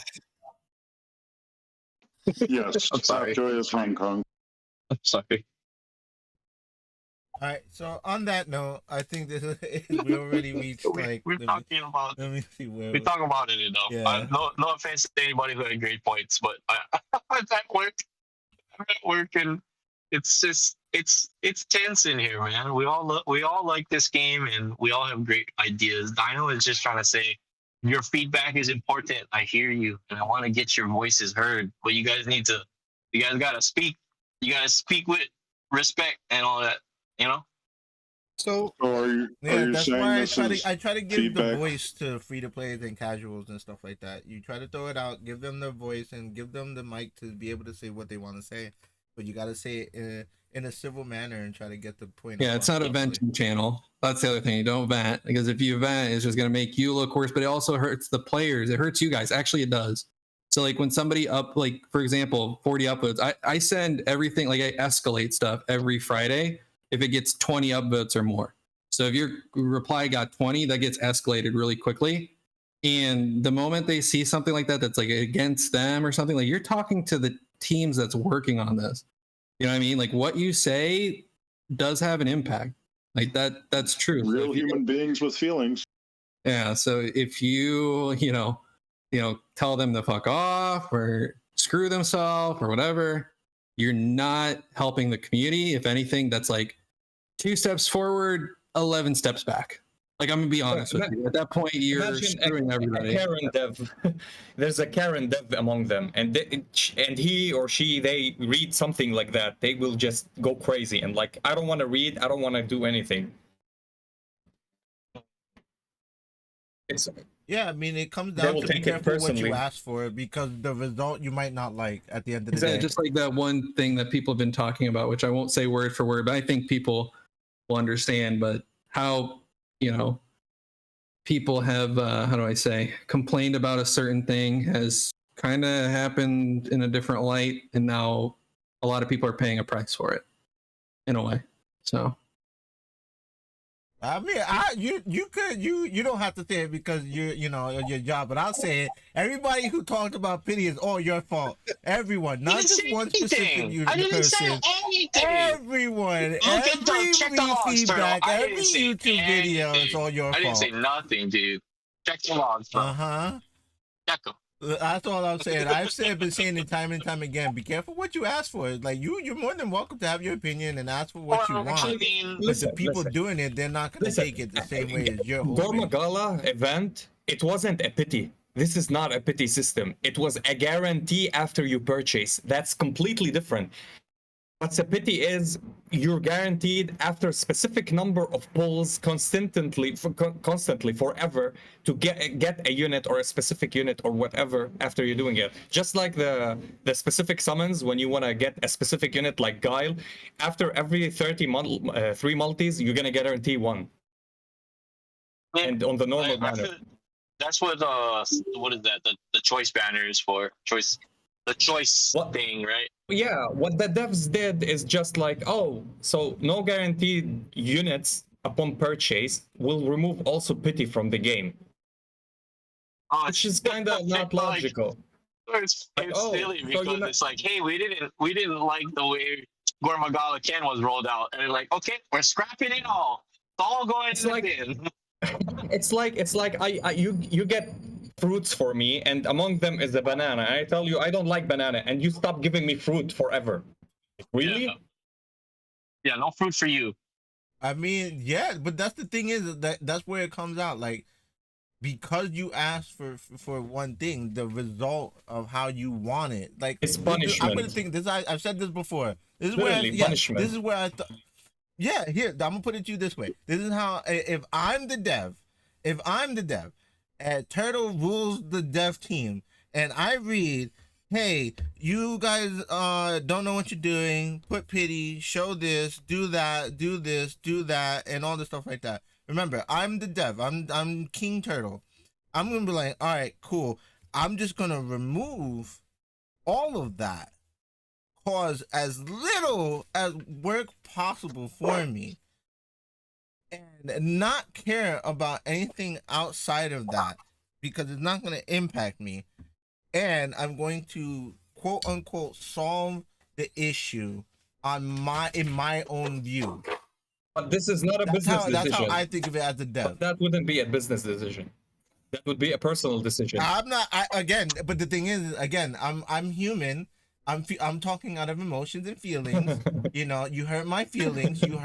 You hurt my baby. Okay. You talk shit on the stuff that I'm working on. Understandable. And because you did so, by the way, it makes sense. Gonna punish you. It makes sense. By the way, that's how I'm saying. Makes sense. I'm not saying that it happened. I'm just saying, if I was the dev, I had the same issue. Is petty. I had the same issue with the software that enhances images, and they didn't like something about the watermark that we did. So we put two, I myself put 2 watermarks instead of 1. I took it personally. So I understand the dev's point of view, actually, but yeah, that's what I'm saying. Is I'm not trying to say that the devs did this. I'm just saying this is how I can easily see it as a human who, I feel some type of way. Yes, emotions are gonna get the best of me. I'm gonna punish you because I have that right. And a lot of people, I'm not just saying like anyone specific. It's just the way the world works. You slight me one way, I'm gonna respond to you. Eye for an eye. A lot of people are taking that way more serious now. So you should talk to devs sucks. like you were talking to anyone in the community that you respect, like myself or Sir or Payne or whomever you look up to and appreciate. Imagine they were making your game and trying really hard to make something fun for you, and you were a little mad, so you started cussing them out. Like, what's he gonna do for you, really? Yeah, no, 100%. If anything, I'll go to a next level. Talk to them as they were kids, because kids make mistakes. You're not gonna curse them out and yell at them. Wait, You're gonna be like, Dino. If there's a feedback that has cusses or insulting things, and it has 1,000 upvote, you will get it word to word to the devs. You cannot cuss. You cannot cuss. It will be auto filtered. Yeah, That's why I made a rule, and that's why people don't see like what I've been trying to do is actually a positive thing. Was like the rule was be respectful. There's like a format. It's like a new rule, etc. Like I laid it out and make sure you're writing things word for word. That was actually to benefit you guys, because so many people have been cussing and like literally calling out the devs on shit. I'm like, oh my god, it's actually getting upvotes. So it's like I have to follow my rule. I have to follow my rule, and I have to send it. So when they see it, they're like, so I'm gonna write something in Chinese. I'm gonna write something in Chinese. And then I'm gonna have the upvote. All right, so if you're out there listening to this, and you see an overly aggressive game feedback at any point, do the community a solid and downvote it. And you've done this You should and tag that guy, dude. If I see somebody saying a bad word, dude, if somebody calls Dino a poopy head one more time, I might lose it, bro. Say something about Dino again. No, I mean, realistically, respect is gonna go a long way, and it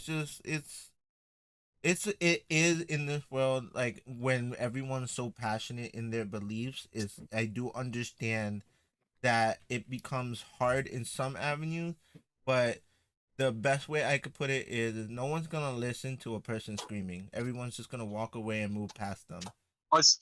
And we just want. If I see a bad one in game feedback, but the bad ones in game feedback get taken down so quickly, I can't like tag and talk to that person. Like it's like, or actually, I see that Dino tags them sometimes, and Hog will tag them. Hey, shouts out to Hog though. He shot five bots yesterday. That's like a new record for him. But I was helping with homework, and all I saw was people getting nuked. I was like, wait, what? Well, that was shout out to Hog. But if I see somebody doing bad feedback, I'll probably just tag them in game feedback discussion and be like, yo, at 420 boy 69 XXX, you can't be saying that kind of stuff because that stuff goes directly to the devs. And then that guy will be like, oh, for real? Okay, I'm gonna double down. If it goes directly to the devs, I'm gonna tell them how I really feel. But I get the sentiment though. It's like, we have to be enforcers in our own community. Like we have to enforce. Like the people in the call. We all know what's up. We all know how to handle ourselves and how to articulate our emotions and feelings and thoughts. But like, I gotta get through to some of these people now to try and be like, hey, dude, this is for the greater good. Dino didn't take down your feedback because you said something silly. It's because he agrees with you that the game needs to change, but we can't make changes the way that you're describing them. And then we had that other fellow, Narutake. Narutake was like a good example, right? So like Narutake is like, look, this is the way that I talk. This is the way that I is. And I was like, well, you got to change the way that you is to be with us. That's all. That's the only way. I think the best way I could put it is like this. And I think everyone should have this understanding. When you go order food at a restaurant or wherever, you don't curse out the chef when ordering food, do you? No, you wait till spit in my foot. I will 100% put that burger in his face. Make it good. Something is gonna happen to your food. Like everyone understands that this has been a thing that's happened many a times. Many of videos have been shown on the interwebs where the chef just does something not cool. You gotta watch waiting, dude. There's like, oh, I asked for medium rare, and then they sent it back, and then everybody in the kitchen was making bad decisions on that. Ryan Reynolds, right? Ryan Reynolds. That was a great movie. I love that movie, classic. But no, go ahead, Turtle. Yeah, you don't mess with the shit. You don't mess with the people cooking your food. No. Yeah, so I mean that's basically at the end of the day. The devs are cooking this game, and if you want a special platter or something, be nice. That's why when rich people, they give the valet parking $100. When they come out, guess what? Their car is the first one out. The nicer you are, the more you get. And then the same turn in turn, when you're asking for something, be respectful, and you're more You know likely what's to get funny? You know listened. what's funny with your analogy, Turtle, is like, so I pay for my food and I get my food, but I'm a good tipper. Like I tip my when I go to the restaurants that I go to a lot, I tip good and they remember and they treat me better. Think about that. Yeah, yeah. Dino, I want to ask At you the a end of the day, question try to be about even respectful. Ryu when we noticed that his C1 isn't working. I didn't find feedbacks about it. How did it get to the devs? So they fixed it. They figured it out naturally. Was it in bug reports? Maybe it was in bug reports, man. A lot of people post in there, so it might have been something that A Plus themselves honestly push, because A Plus does it too. It's not just me. They're in the bug reporting channel. Like, I check it too, but they're also doing it. So it's like we have to make sure that we're not sending the devs the same thing on both of our ends. Just, the bug reports, that in specific, those are definitely like priority. Like they get looked into. When exactly is on their priority list, I don't know. That's up to the devs ultimately to decide, like what the actual bug issue is. But when it comes to like game feedback, that's obviously casual. So however they decide to fix things is up to them. But bug reporting and things like that, like that's pretty instant. Like we send them this, especially if like multiple people are going through it, or it's like a really big issue. Like, actually, this needs to be changed today. Like, I do have like code reds that can happen. So there is some like bug reports in here where it's like, oh yeah, we need to fix this. So it gets done within the day. Okay, another that was an Akuma event right now, the boss, that it doesn't work exactly like the wording says. It didn't get it is in the bugged feedback, but it didn't work. So why Okay, did that's not? So kind of like mentioned in the call earlier, you're kind of like in that boundary of us telling them it's that translation thing, because it's all part of that. That's like a bigger topic, right? It's part of what like Don Buka mentioned. Like if you saw like text translation errors or something, even during an event, it's one of those things where we have to casually let them know, like, hey, like look into this a little bit. Like how we approach it is different. So it's very unfortunate, especially when it comes to like an limited event where it may never come around again. People, sitting there with, No, it's not only text. Let's say the text is good, like you can understand it. Like me and Bukish talked about it, and it makes sense. If you get hit from the boss, the buff goes off, and you can deal damage. Okay, good. So we get hit, the buff doesn't go. We hit, the buff doesn't go. So it's bugged. So we reported it in bugs, and many people actually, not only a few people, but it never got fixed. But even where you see one bug which is not working, the unit is not working. As I said before, it was the merchandise that they're making money of it, and if it doesn't work, it means it's a false thing that they did, or it can be like misleading or whatever. So they fixed it because it has legal issues upon them. While this event, even they fix it or not, it can't be. It doesn't add or remove from the revenue for the game. And this is what I'm concerned for. Like, if there's problems with the game that doesn't affect you selling or the income for the game, is that not a priority? The priority is whatever makes you money, we go and fix it if it has problems. No. I think at that point, like what you just mentioned, not saying what you mentioned was wrong, but I'm saying, like, let's be realistic. So if we were to scroll in bug reporting, for example, there was somebody who reported a 10th place secret. So that's the problem. I think that element, like what you just mentioned, is what also players don't see, where they see like small stuff like that. So for example, this Premi guy said 10th place in secret training gets less rewards than everyone else. Doubt this was intentional. This got fixed actually within that day. And does that actually cost money? No. So that's not paywalled. You know what I mean? So it's like they are doing fixes. Yeah. What it is, it has to make sense, but they're still a small team. And as time goes on, that gets fixed. But it's a lot of stuff that like you guys don't pick up on.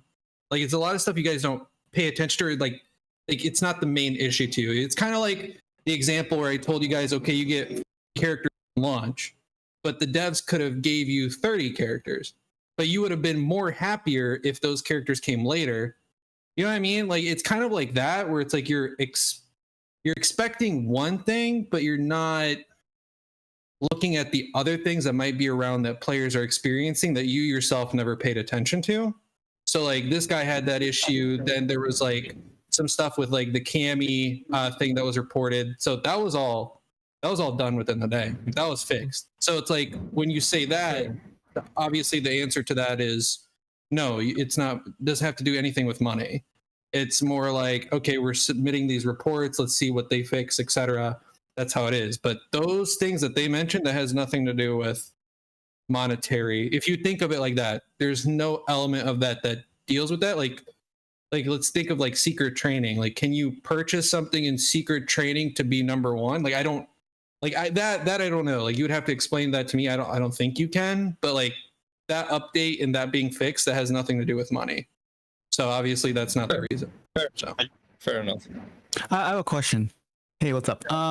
So how do we know if it's a translation issue or if it's just broken? Because the Akuma thing looks like it sounds like it should work no matter the translation. Yeah, it doesn't work at all the way. Yeah, it's a bug. It doesn't work at all. Really? It's a bug. If like again, I don't. Is there like a bug report in here that like mentioned? They mentioned it a lot. That's the thing. Yeah. We don't know if it's a bug or a translation issue. Well, it mistranslations will yield obviously noticeable effects that are not the intended behavior. Bugs will yield things that straight up do not work. Right. Yeah. So no matter what we tried, it wouldn't work. It's by luck or by chance, or sometimes it works by its own. Even if we didn't use any combo or we tried to play the game, just put them there just to auto attack the boss infinitely. Some units will have the debuff off of them, some units will not. And we couldn't understand. It's not understandable. There's something with the coding. It's a coding issue. I know that. I'm 100% sure it's a coding issue. A question for Pika.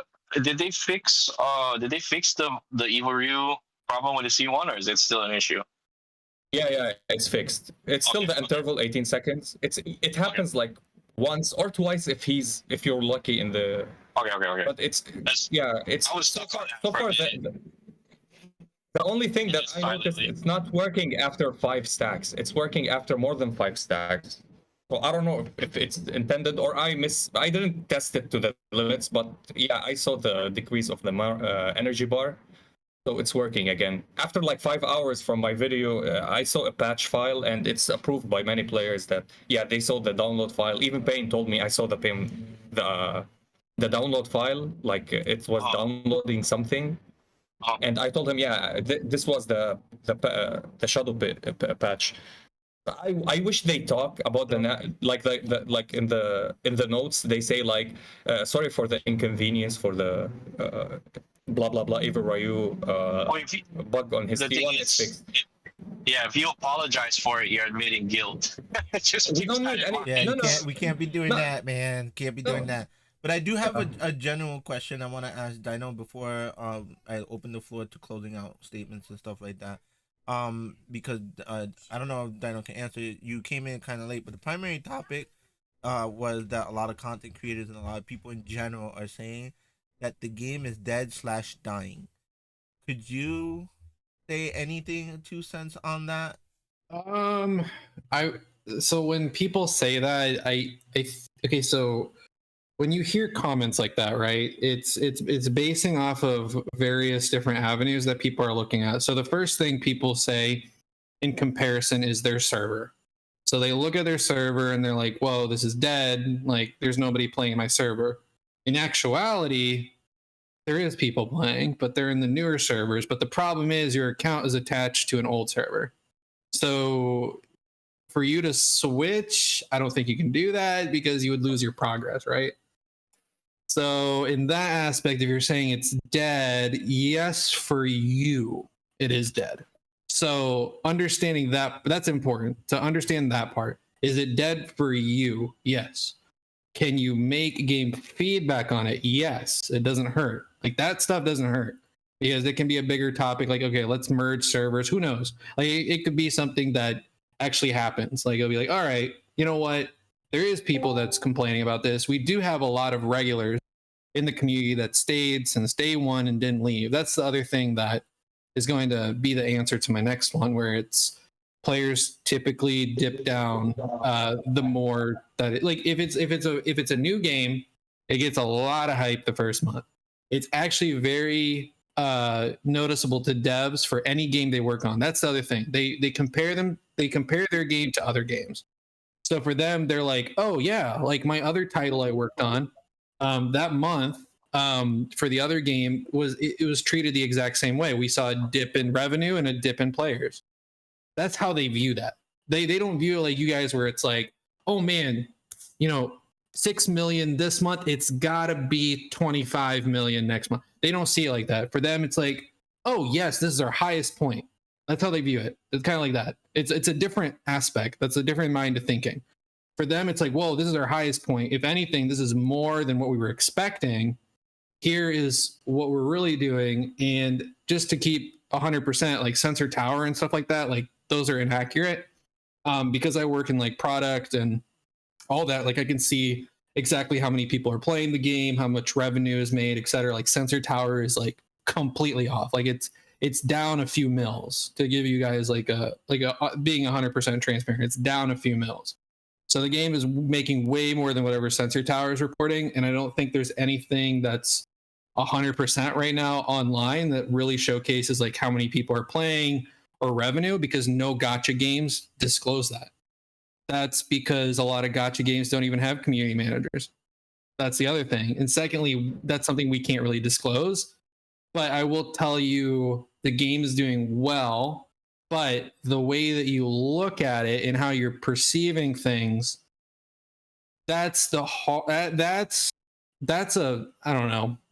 I'm thinking myself like in the mind of the player when they see that. I can see, like when I put myself in the mind of the player, I can see why they say that. But like because I'm internal, I see what's going on. It's not the case. And that's weird to say, because the vocal majority are saying that the game is dying. From what I'm seeing, like from the community on social, a lot of people are saying that. That's not something that I'm discrediting. It's just showing that a lot of you guys agree on social media. That's the case. But when I look at like the data, like me personally, like a community person, looking at data, seeing how things are, and seeing how the devs think and how the industry within the industry who works on the games think, it's not. It's actually where it should be, or where they actually projected the game to be. They didn't expect the game to be a 500K player base, to give you a point. Like obviously companies, when they go in, they do have expectations, but they are pretty realistic on it. Japan in general, or like Asian companies, they kind of go overboard with a lot of their goals. I know this just because of like experience and how they like view things, and they kind of go overboard, but they never reach those. It's just like a nice to have. If it doesn't happen, oh well, let's just make sure that the game is still running properly, people enjoy it, money is still being made, and there's no reason to shut down. That's how they view it. So you guys essentially... I want to add something to you. I know. Yeah. Also, you're 100% correct on every point you said. And specifically for us as devs, Sensor Tower is zero accurate. It's not even 1%. First of all, the player base. They calculate the downloads. They don't tell you how many uninstalled or active or inactive players are there. They tell you how much they download. You can download the game, play it for a few hours, stop playing it. It kicks you out of the player base, but they never mention it. And you download it, they count you as in the player base. And people will continuously download the game. And this is not a number to give an accurate for how many players are actively playing this game. And whatever they tell you about their actively is playing the game, it's not accurate also. And for the revenue, not everything is calculated perfectly with Sensor Tower or any other application that shows you in-game purchases as an account. Some purchases are being done methods, different ways that doesn't add or be calculated to the in-game. So whatever you see, it's not accurate. And the only accurate thing is when a sheet that is sent from the company, showing how much revenue and how much the incline and decline from the game is. This is something really important for people to understand. Download doesn't mean it's a player base.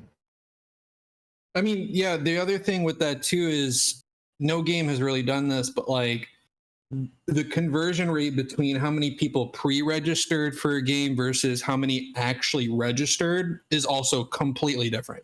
There could be literally people who registered like 5 million, for example, but like out of all that, it was a very, very small percentage that actually decided to download the game in the first place.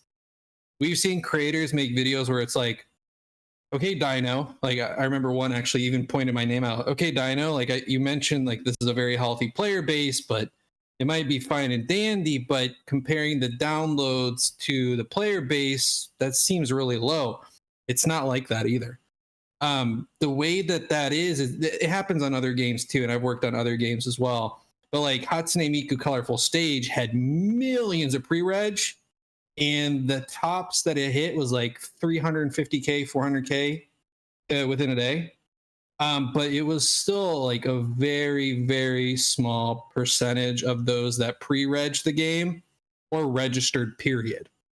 Like a lot of them didn't even log on.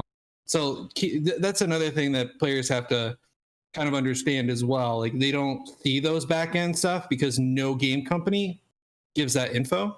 That's not info that a game company usually gives, but every percentage is different. Some may be very high, where 10% of those that pre-registered the game actually downloaded and are playing, but it's not every single person who does it. If it was like that, I think games would be running pretty well, and I think a lot of the things that like you guys want changed would happen dramatically, because there would be no reason for them to say no. You know what I mean? So like there's a lot of like layers to this that I wish I could like speak more about, but you can kind of understand now, understanding that small aspect, the nuances of it all. And yeah, like that might say like there's people interested in the title or helping to pre-reg, but it doesn't mean like they actually are going to play the game.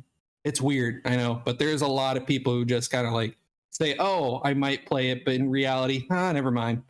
I'm not going to play it. There's a lot of those. Like it actually exists. So. Mute was having a question, and I would also like to bring it up. Can we discuss the cross-server situation? Is there like a roadmap as far as any changes coming? Is this just kind of what it is? Is there merges? There's a lot of talk in the community about making things better in some way to more homogenize the active players, because currently there are zones that are just straight up ghost towns. Right. Yeah, this is like, sir, like, because we're, I think, I think you, Bokish, Turtle, we're all like in the first zone A, and finding anybody for a guild, it's like we're all fighting over scraps. Zone D for the record, but yeah, it is. It's okay. No, yeah, I mean, so here's the oh man, I would recommend this. Like, obviously, is it a technical issue? Like, do we know why they chose to make that decision? That's the weird thing, is my one friend in server 101, he's still in my other friend's server, and anything he does still counts towards all of the guild stuff in zone A, but he should be zone D. Everything he does, so everything he does still counts towards progression for zone A. He's still in the guild. So it's very difficult to understand, especially when we can add people on the friends list from anywhere, any server. Like I have a guy on my friends list who's like a brand new server, level like 50. And there's like no problem discussing, talking, adding each other, boring each other's units. It's just guilds that are so restricted. Yeah. I think, and to some extent, zone play in general. Zone play in general. It's totally fair to zone out the players and the guilds, especially for guild wars. Imagine you're recruiting. Let's put it like this: you're recruiting the top people from every zone and having them in one guild. And there's other guilds that are decent, also paying customers are trying to match out or make a guild. But there's one dominant guild throughout all the global. This will be ridiculous. They want a competitive nature, competition in the game. So zoning out it's 100%. And how to solve it when the declining number of players is to open the gap. It's not like only 25 servers. Make it 30. Next week 35. Next week 40, that's the main thing. Is right now it feels like there needs to be a middle ground, and there's not. Like there's zones that are completely populated and totally competitive, and there are zones where literally one person is the zone. And so the way you have to divide it is you land. divide the zones and not the recruitment. That's what I think it is. You divide the zones in the form of competition, but not the recruitment aspect. Because also like every guild is limited. Like that's the other thing. It's not you can't. It's not one guild's gonna have 200, 300 players. Because right now the max is 55, 60.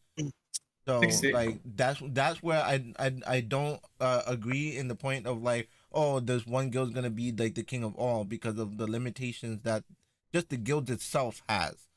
My complaint is the recruitment issue. You'll only have 55 of the strongest people in one guild out of the thousands of players, active players. Yeah, 60. that's what I'm saying. Right That's now, they literally will only 1%. take spots 1 through 55. Relax. Yeah, so it's only gonna, and they're only gonna compete on one spot of top 3. You still have the rest of the other guilds that will have that chance to be able to compete for that in that instance. That's why I think it's like you leave the zones in competing, sure, but the whole recruitment lock, that I don't understand. Yeah, I think, man, I honestly, from what it shoot, I kind of wish I could talk about it because I actually can't say too much on that specific thing, but it does have to do with how the game came in, and then the reality of it is the players that make the game, or those that came into the game that might have had an expectation issue. So those that might have been like, oh, Street Fighter Duel is not like a Street Fighter 4 game. There's a lot of people like that. Like, trust me, there's been a lot of people who joined the game who thought that like in the first day. And unfortunately, a lot of those players were in the same server as you. So because of that, they don't play anymore. And they obviously count as a player for that server. So now at that point, it's just more servers because of the amount of players involved. And a lot of the players now are new. There's a lot of new people. So is there any way to convince the devs that maybe we might need to call and discuss merging and all that kind of stuff? Like I would love to do that. I mean, the only thing I can say is if you want to talk about it, just do game feedback because it makes it easier for me to point it out instead of me saying, hey, like, what is this? I would rather somebody do like, yeah, I'd kick that door down, dude. If you're like right next door to the developers, dude, I'd kick that door down and be like, I'm trying to do a good job. What are you doing? Yeah, at this rate, all I gotta do is just wait it out, and I'm gonna get every top guild frame in the game. Yeah, for real. Just me and you, Don Buka, we'll go start our own server. We'll just be sitting here flexing top frame for doing nothing. I wanted that frame too for that effigy. I like that enemy. So we are doing so good, so strong, but then a guild that had like weaker members overall, but because they had max members, we got beat out because they were able to actually the numbers. Some of us didn't want to attack the effigy. It's annoying. It's the guild hold overall. It was our fault. It was our fault. You know that, right? Well, on that aspect, here's the thing. I think it was more of like when the game came out, players had an expectation thing that like we don't really talk about in this call because those players, like for example, we've done interviews with players who have left the game. Like no joke. Actually, recently we have like a consumer insights person in Crunchyroll who kind of gets like data from some specific players and they pick out random players. And they notice like somebody's account where they like played one day and stopped. like completely gave up. And we obviously had an interview with them, but point blank, they said it wasn't the game for them because they were expecting like literal like Street Fighter 6 on mobile. Like that's what they were thinking. Like it would be like Street Fighter 6 on mobile. You have all these cool costumes and stuff, and then they realized, oh, it's an idle game. Like this is not for me. So that's the expectation thing. But unfortunately for the players that are playing right now, you guys are all good with that. But those that left, they're still in your server. So that's the biggest issue is like they did make an account. They did try it, even if it was 5 minutes, but sadly they were in your server. So like the only way they didn't spend any money, if they didn't spend any money, get them out of here, dude. Just get out of here, man. I've noticed a couple like brand new people, and I scratch my head because they've like posted in our battle zone or whatever, or even my server, and it's like they're level 2, and I'm like, what are you doing here? Like I appreciate you're here. Like get into our guild, but like like please come. But like man, you chose server like a brand like I know servers. Like you know what I mean? You chose busy servers to be in. The game pushes you into an empty server, so it's like you can choose to be in a busy server. Like server. That's what I'm saying. Like that means they chose to, instead of being in 500 and something, they scrolled all the way down. We're like, server 6 is the one. Like, okay, that's the one for me. My favorite number is 6 and 9. No, you know what it is? I noticed with someone selecting the early servers is that they understand that that's where the whales are at. Yeah, they came to party.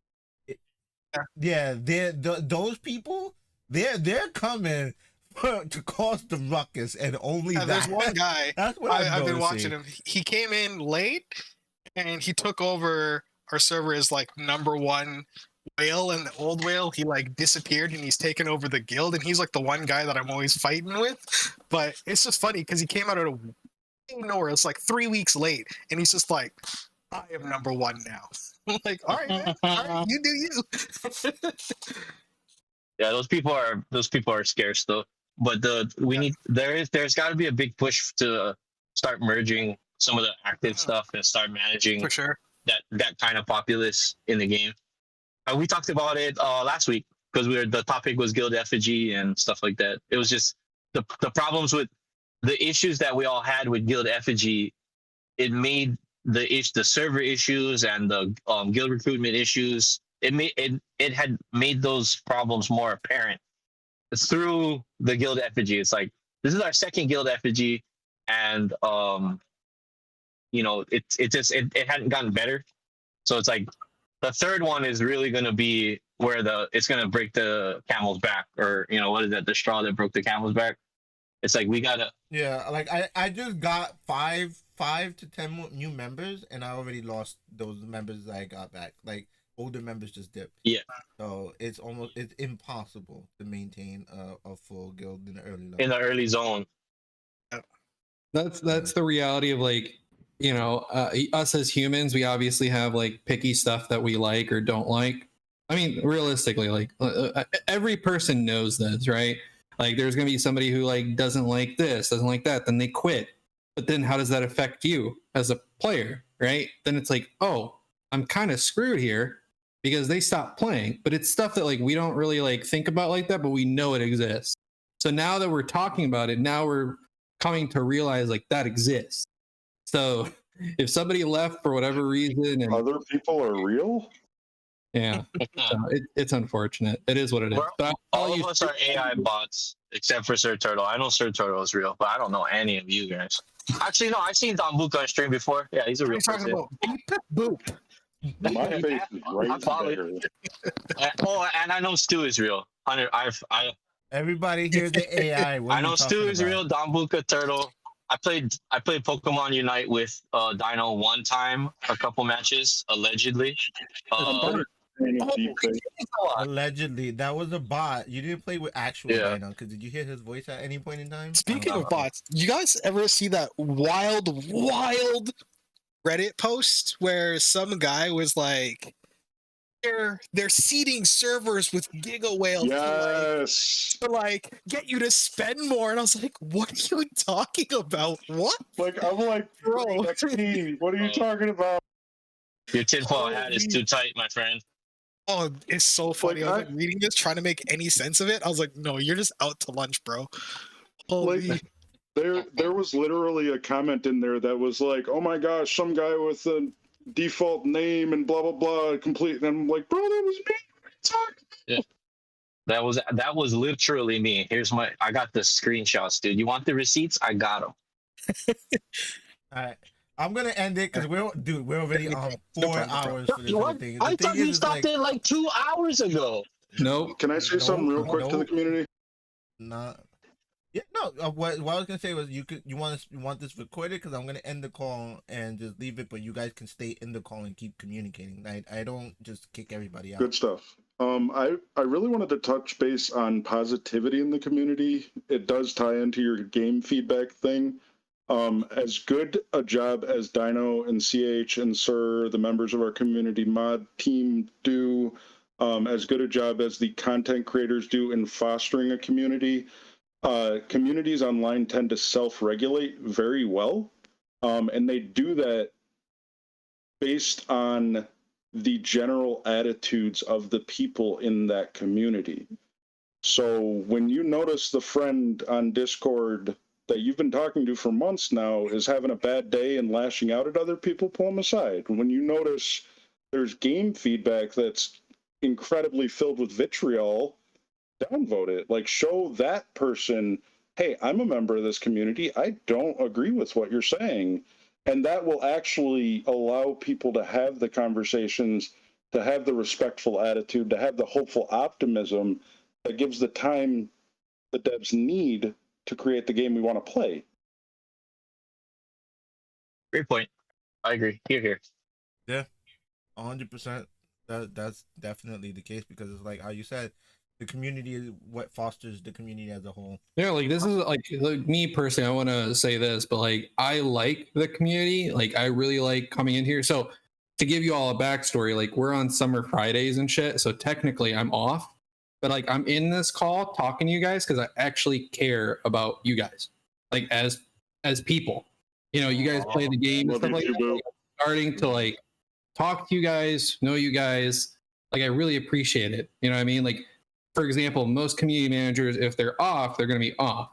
For me, this is like, I'm supposed to be off. Like I'm not supposed to be around the Discord or anything, but I want to be here. There's a difference. Like I want to be here. Who said you can't be in here? You are welcome. I want names. I want names. Who said you can't be in here, Dino? I want names. I'll swing. Send them. We fighting them. Who's keeping Dino away from us? How dare they? No, I was just saying, like they usually like companies, if they're like a manager, for example, like I know my manager, they'll be like, yo, just take the day off. Like that's why there's summer Friday, because I'm on summer Friday until September 1st. So I would be gone on Fridays for quite a while. But like I still like to be around. I still want to help out. I still want to, you know, chat, talk, things like that. Like I care. So that's the other thing. Like if I didn't care, like I would just be like everybody else, like, okay, whatever, I'm out. You guys can scream and all that stuff, and I'll come back on Monday to see what happened. But you know, at the end of the day, like I do care, and I just want people to know that. Like even though I might say something that you don't like, just know that me saying that isn't from me. I'm just telling you how it is. There's a difference, right? Me telling you how it is doesn't mean that I approve that. That's the other thing. Like, I'm not trying to say that I approve it or anything like that. I'm just giving you information. Like, that's just how things are. And I can't do anything to change whatever you're wanting, but I'm doing my best. But at Your the same hands are tied, dude. Your hands are tied. That's basically what it comes down to. So it's like, remember the early days when people are like asking you hard questions, and I would always reply to them and be like, what answer do you really want? Like, what are you expecting him to say here? You know, so I digress. I don't mean to cut you off on your thing. No, we're trying to end this call. No. You're good. That's the other thing, because it's like players, for example. Like there was one where we unfortunately had to ban him, but like I gave him an answer, and I was like, "This is just the way things are, etc." And he kind of told me like, "Oh, I don't think you're for the community."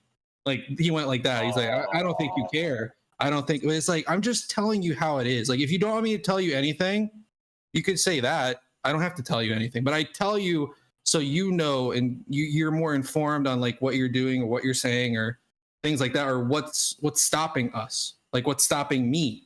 You know, so I can't just do whatever you say because that's what they expected. Like what they said needed to go to the devs before anybody else's comment.